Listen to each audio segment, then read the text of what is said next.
Hello, আশা করি সবাই ভালো আছেন। তো গত ভিডিওতে আমি ইন্ডেক্স সম্পর্কে আলোচনায় যেটি বলেছিলাম, আমাদের মার্কেট আপাতত সাইডওয়েজে থাকবে এবং আমি এখান থেকে আপনারা দেখলে বুঝতে পারবেন এই রেঞ্জটা দেখিয়েছিলাম এবং এখানে বলেছিলাম 5240 বা এর আশেপাশে পর্যন্ত মার্কেট যেতে পারে এবং সর্বনিম্ন গেলে 5180 এই লেভেলটার আশেপাশে আসতে পারে। তো দেখা গেল গত সপ্তাহে আমরা মেবি এই দিনটাতে ভিডিও করেছিলাম। আহ, তো সেখান থেকে দেখা যাচ্ছে মার্কেটটা সাপোর্ট নিয়ে দেন উপরের দিকে যাওয়ার চেষ্টা করেছিল এবং দেখা গেল এখানে সে 5238 এই লেভেলটা টাচ করে দেন নিচের দিকে আসছে এবং এই জোনটা থেকে আবার সে উপরের দিকে টাচ করেছে। এই দিনে আপনারা একটু দেখলে 5238-40 এই লেভেলটা টাচ করে দেন আবার নিচের দিকে আসছে। তো আমরা এখন যদি মার্কেট সম্পর্কে আলোচনা করতে চাই, আমার মনে হয় মার্কেট এখান থেকে এই লেভেলটা কনসোলিডেশনটা আরও দীর্ঘ হবে। আপাতত এইটুক দিয়ে দেয় আমি।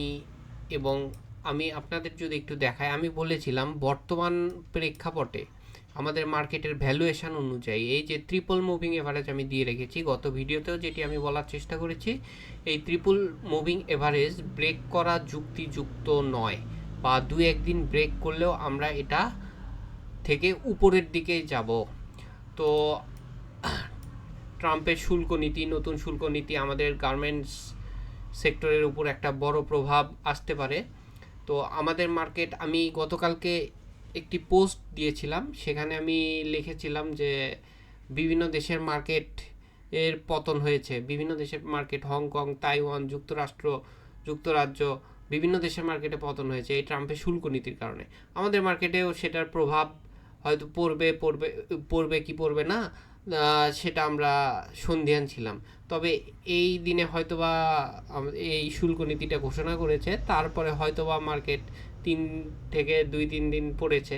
আমি একটি পোস্টে এও বলেছিলাম আমাদের মার্কেট যেহেতু এখান থেকে এমনিতেই মানে ওভারসোল্ড, মানে বলবো এখান থেকে বেশি পড়ার জায়গা নেই, আমি বলেছিলাম। তো সেখান থেকে দেখা যাচ্ছে আজ হয়তোবা এইখান থেকে হয়তোবা একটা ইউটার্ন নিতে পারে এবং ইউটার্ন নিলে মোটামুটি আমাদের ফার্স্ট টার্গেট হবে এই 5238 বা এর আশেপাশে পর্যন্ত হয়তো বা আমরা যাব, দেন ভলিউম পেলে উপরের দিকে, নয়তো নিচের দিকে। তো আমরা একটা জিনিস এখানে পজিটিভ দেখতে পাচ্ছি, তো এই জোনে এসে কয়েকদিন সেল প্রেশার আসার পরে সেল প্রেশারটা অ্যাবজর্বড হয়ে গেছে আজকের দিনে এবং মুভিং এভারেজটাকে সে সাপোর্ট হিসেবে গ্রহণ করছে। এটা অবশ্যই আমি মনে করি আমাদের মার্কেটের জন্য পজিটিভ। তো আশা করা যায় আগামী দিনে মার্কেট মোটামুটি একটা ভালো ভলিউম পাবে এবং আগামী 4 থেকে 5 দিন বা আগামী সপ্তাহ বা এই সপ্তাহে আমরা একটি পজিটিভিটি দেখব। এই পর্যন্ত 5240-এর আশেপাশ পর্যন্ত যাব, দেন ভলিউম পেলে উপরের দিকে, নয়তো এই জায়গাটিতে ঘোরাফেরা করব বা আবার হয়তো বা এই দিকে আসতেও পারি। তো দেখা যাক, ভলিউমের উপর জিনিসটা নির্ভর করবে। তো এই লেভেল বা এই লেভেলের আশেপাশের ভলিউম যদি আমরা পাই, তাহলে আমি মনে করি আমরা এই জোনটা থেকে ব্রেকআউট করে এই জোনে আবার একটু কনসলিডেশন করব, দেন আমরা উপরের দিকে যাব। তো এই ছিল আমাদের মার্কেট সম্পর্কে আলোচনা। আমরা যদি আরএসআইটা একটু দেখতে চাই মার্কেটের, যেটি আমি বলেছিলাম গত ভিডিওতে, তো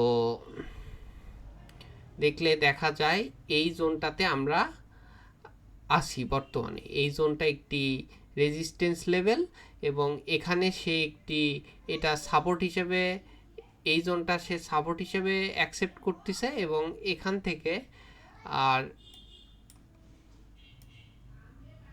এখান থেকে মোটামুটি একটা ট্রেন্ড লাইনের মতো দেখা যাচ্ছে।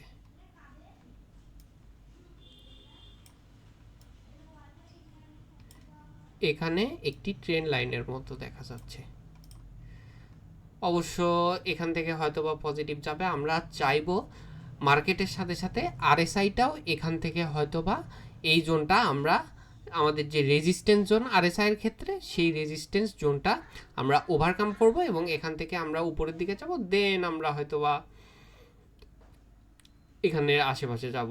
তো মোটা দাগে আমরা মার্কেট সম্পর্কে যদি আমার আলোচনা এবং অ্যাজাম্পশনটা বলতে চাই, এখান থেকে আমরা পজিটিভিটির মাধ্যমে মার্কেটটা আগামী 2-3 দিন দেখব, এবং হয়তোবা আমাদের যে গার্মেন্ট সেক্টরের কারণে, যে এই ট্রাম্পের শুল্ক নীতির কারণে গার্মেন্ট সেক্টরের যে পতনের কারণে এই 3 দিন আমাদের পতন হয়েছে বলে আমি মনে করি।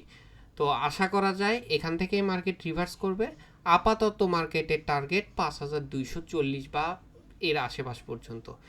দেন যদি ভলিউমটা অব্যাহত রাখে তাহলে আমরা বলতে পারবো যে মার্কেট আপাতত এখান থেকে ভালোর দিকেই যাবে বলে আমরা অ্যাজাম্পশন করব। তো এই ছিল আমাদের মার্কেট সম্পর্কে আলোচনা। ও আমরা বিভিন্ন স্টক বর্তমানে আন্ডার ভ্যালুড অবস্থায় রয়েছে। তার মধ্যে একটি স্টক হলো ব্রিটিশ আমেরিকান টোবাকো বা ব্যাড বিসি। এই স্টকটি সম্পর্কে আমরা যদি একটু অ্যানালাইসিস করতে চাই তাহলে আমরা দেখব এটি একটি ডাউনওয়ার্ড চ্যানেলের মাধ্যমে আসছে এবং আমরা যদি আগেও দেখি, আচ্ছা এটা মিশিয়ে দিচ্ছি, এটা পুরা ডাউনওয়ার্ড চ্যানেল বলা যায় না। এই স্টকটি যখন মুভমেন্টে যায়, কনসলিডেশন করে, এই 24 সালে এই কনসলিডেশনটি করেছিল মোটামুটি এই 20 মে 24 থেকে এই পর্যন্ত ধরা যায়। মে, জুন, জুলাই, আগস্ট, মোটামুটি 3 মাসের কনসলিডেশনের পরে একটা মোটামুটি হ্যান্ডসাম 443 বা 450 আশেপাশ পর্যন্ত প্রায় 100 টাকার একটা জাম্প আমরা পেয়েছিলাম। তো আশা করা যায় এইটার পরে যে কারেকশান লেভেল, এইটার পরে এই উত্থানের পরে যদি আমরা আমাদের বটম হয়তোবা স্টকটার আমরা দেখে ফেলেছি, আমাদের স্টকটার হয়তোবা বটম এই জোনটাতেই, আমরা যদি একটু ফিবোটা এখান থেকে কানেক্ট করার চেষ্টা করি,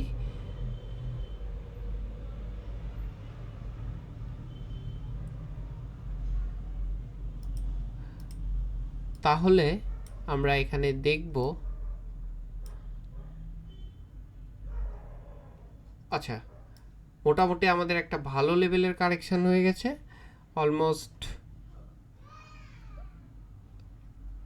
এখান থেকে আমরা অলমোস্ট হচ্ছে এই জোনটা এই পর্যন্ত, আচ্ছা ফিবোতে ঠিক না করে আমরা এখান থেকে, যেহেতু এটা ট্রেন্ড লাইনের মধ্যে আছে, একটু ডাউনওয়ার্ড চ্যানেলের মধ্যে আছে, ডাউনওয়ার্ড চ্যানেলের আমরা যে বটমটা টাচ করেছি, এই বটমটা আমাদের সাপোর্ট, এই সাপোর্টটা আপাতত ভাঙার সুযোগ আছে বলে আমি মনে করি না।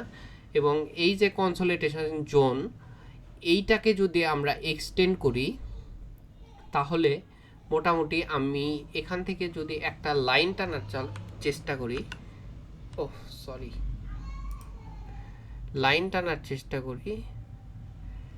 তাহলে দেখব এই জোনটা